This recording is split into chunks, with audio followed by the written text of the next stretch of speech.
On November 26, 1930, a news story titled "Village of the Dead" was published on the front page of the Medine Daily Journal newspaper in Canada. This story sent shockwaves across the country because an entire tribe in northern Canada had vanished overnight without a trace.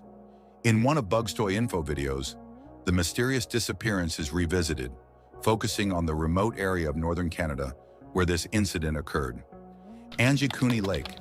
On the shores of this lake, a small settlement of an Inuit tribe consisting of about 100 to 150 people lived. They sustained themselves by fishing in the lake. This region of northern Canada is sparsely populated, with only a few thousand people spread across thousands, if not millions, of square kilometers, due to its harsh climate. Apart from fishing in Angikuni Lake, hunting for other animals in the surrounding area was common, and many hunters frequented the region. On a cold November day in 1930, a hunter named Joe LaBelle arrived in the area for hunting.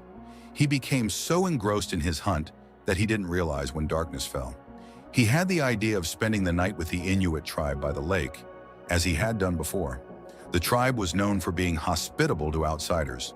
So Joe packed his belongings and headed toward the Inuit settlement. It was a moonlit night, but an eerie silence enveloped the area. He couldn't see or hear anyone, only the sound of his own footsteps. Although he had done this before, this time something felt off. The usual sounds of the tribe's sled dogs were absent. As he approached the village, he was met with complete desolation and silence. Feeling uneasy, Joe quickened his pace, thinking perhaps the villagers were asleep or had gone somewhere. From a distance, he could see the village huts, with smoke rising from some of them. However, as he got closer, he heard no voices. When he finally entered the village, he was shocked to find no trace of any human or animal. What puzzled him even more was that smoke was still rising from some of the huts, as if someone was inside. He randomly checked a few tents but found no one. The same was true for all the tents. Joe might have dismissed the scene and left, but something else deeply troubled him. In some huts, cooking pots were still on the stoves, but the food inside had burned. It seemed as though someone had started cooking but couldn't finish. Even the women's sewing materials were left behind, with needles still threaded, as if the villagers had left abruptly. Joe began searching the entire village and found that the tribe's sled dogs, which were tied up, had starved to death, even though food was left in front of them. There was no one to feed them. He also noticed a freshly dug grave, which didn't seem very old. All of this increased Joe's fear and confusion. He was deeply shaken by what he saw and decided to leave immediately.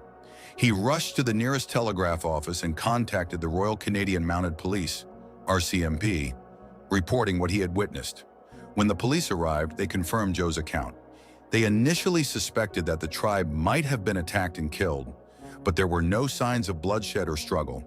The police launched a search operation to find the missing villagers. During the search, they noticed something unusual. The entire village was covered in snow, but there were no footprints except Joe's. This meant no one had entered or left the village. The lake was also frozen, and the tribe's boats were still on land, as fishing wasn't done in this season. If the villagers had tried to escape by swimming, or if their bodies had been dumped in the lake, the ice would have been broken or disturbed, but it remained intact. The investigation revealed that the villagers had disappeared about a week before Joe's arrival. The dogs had died from starvation, which wouldn't have happened in just a day or two. The smoke from the huts indicated that the villagers hadn't been gone for long, as the embers would have continued to smoke for a while after the fire died out. The police were left with many questions but no answers. After months of searching, they declared the case unsolved and closed it indefinitely. Over time, people forgot about the incident. 50 years later, in 1984, writers Roger Bohr and Nigel Blundell wrote an article attempting to link the disappearance to aliens. They claimed that while exploring the Angikuni Lake area, they met a hunter and his two sons, who reported seeing strange objects flying over the lake, heading toward the village where the Inuit tribe had lived. Based on this, they suggested that aliens might have landed that night and taken the villagers with them. However, they had no concrete evidence to support this theory, and most people dismissed it. Over the years, many other theories and stories have emerged about the disappearance of the Inuit tribe, but the truth remains a mystery. Even after nearly 100 years, no one knows what happened to the people of Angikuni Lake. The disappearance of the Inuit tribe remains one of Canada's greatest unsolved mysteries. We hope you enjoyed this video by Bugstoy Info. Don't forget to like, share, and leave your comments below. Thank you for your love and support, and we'll see you in the next exciting video.